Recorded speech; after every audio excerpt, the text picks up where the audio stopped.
अथ षष्ठोऽध्यायः। श्रीभगवानुवाच अनाश्रितकर्मफलं कार्यं कर्म करोति यः स सन्न्यासी च योगी च न निरग्निर्न चाक्रिय। यसन्न्यासमिति प्राहुः योगं तं विद्धि पाण्डव न यसन्न्यस्तसंकल्पो योगी भवति कश्चन।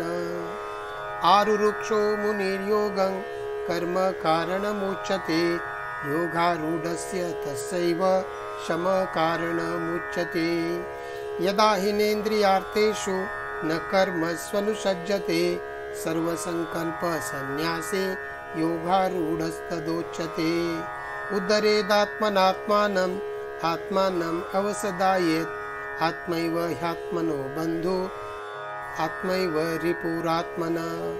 बन्धुरात्मा मनस्तस्य येनात्मैवात्मना जितः अनात्मनस्तु शत्रुत्वे वर्तेतात्मैव शत्रुवत्। जितात्मा न प्रशान्तस्य परमात्मा समाहितः शीतोष्ण सुख दुःखेषु तथा मानापमानयोः। ज्ञानविज्ञान तृप्तात्मा कूटस्थो विजितेन्द्रिय युक्त इत्युच्यते योगी समलोष्टाश्मकाञ्चन। श्रुहुन्मित्रार्युदासीन मध्यस्थद्वेषबन्धुषु साधुष्वपि च पापेषु समबुद्धिर्विशेष्यते। योगी युञ्जीत सततम् आत्मानं रहसि स्थितः एकाकी यत चित्तात्मा निराशीर परिग्रह। शुचौ देशे प्रतिष्ठाप्य स्थिरमासनमात्मनः नात्युश्चितं नातिनीचं चैलाजिनकुशोत्तरम्।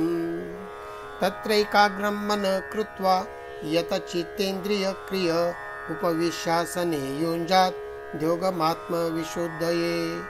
समकाय शिरोग्रीवं धारयन्नचल स्थिर सम्प्रेक्ष्य नासिकाग्रं स्वं दिशाश्चानवलोकयन्।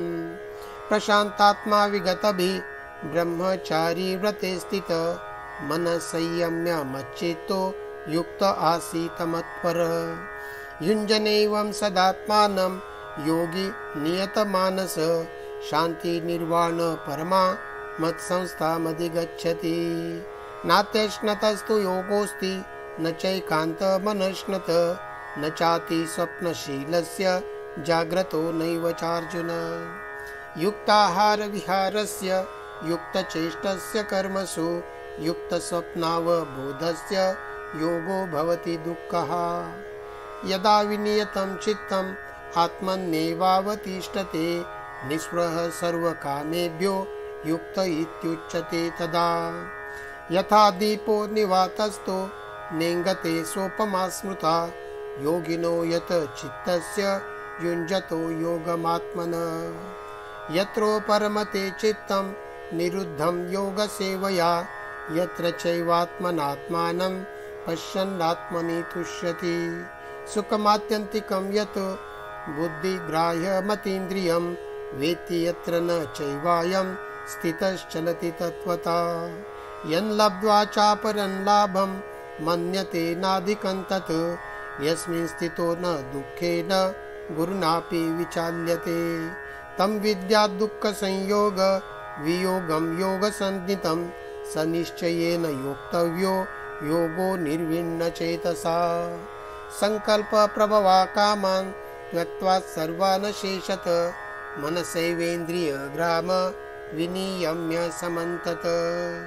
शनैः शनैरुपरमेत् बुद्ध्या धृतिगृहीतया आत्मसंस्थमनः कृत्वा न किञ्चिदपि चिन्तयेत्। यतो यतो निश्चरति मनः चञ्चलमस्थिरं ततस्ततो नियम्यैत आत्मन्येव वशन्नयेत्।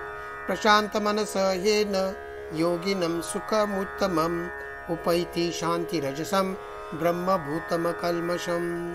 युञ्जनेवं सदात्मानं योगी विगतकल्मष सुखेन ब्रह्मसंस्पर्शम् अत्यन्तं सुखमश्नुते। सर्वभूतस्तथात्मानं सर्वभूतानि चात्मनि ईक्षते योगयुक्तात्मा सर्वत्र समदर्शन। यो मां पश्यन्ति सर्वत्र सर्वच मयि पश्यति तस्याहं न प्रणश्यामि स च मे न प्रणश्यति। सर्वभूतस्थितं यो मां भजन्ते कात्वमास्थितः सर्वथा वर्तमानोऽपि स योगी मयि वर्तते। आत्मौपमेन सर्वत्र समं पश्यन्ति योऽर्जुन सुखं वा यदि वा दुःखं स योगी परमो मतः। अर्जुन उवाच योऽयं योगस्त्वया प्रोक्तः साम्येन मधुसूदन एतस्याहं न पश्यामि चञ्चलत्वा स्थितिः स्थिरां।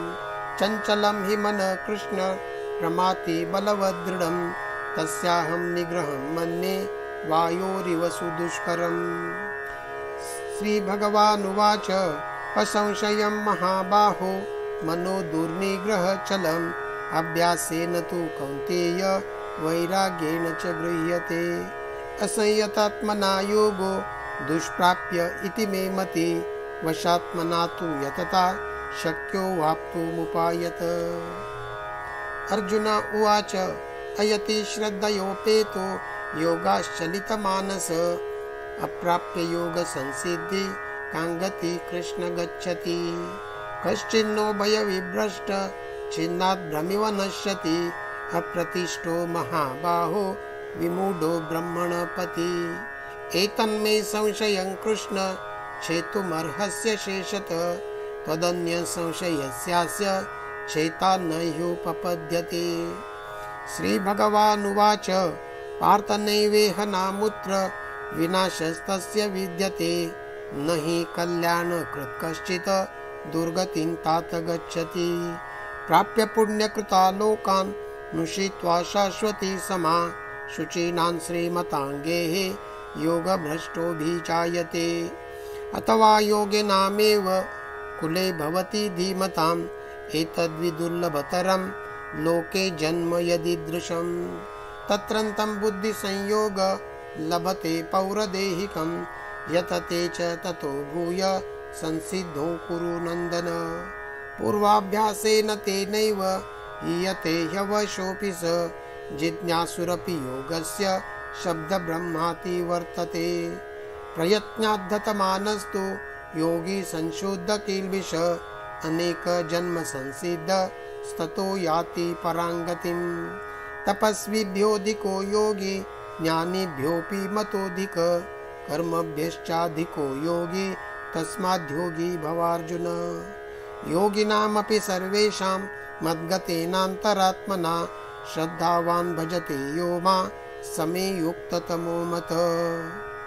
ॐ तत्सदिति श्रीमद्भगवद्गीतासु उपनिषत्सु ब्रह्मविद्यायां योगशास्त्रे श्रीकृष्णार्जुनसंवादे आत्मसंयमयोगो नाम 6. अध्यायः।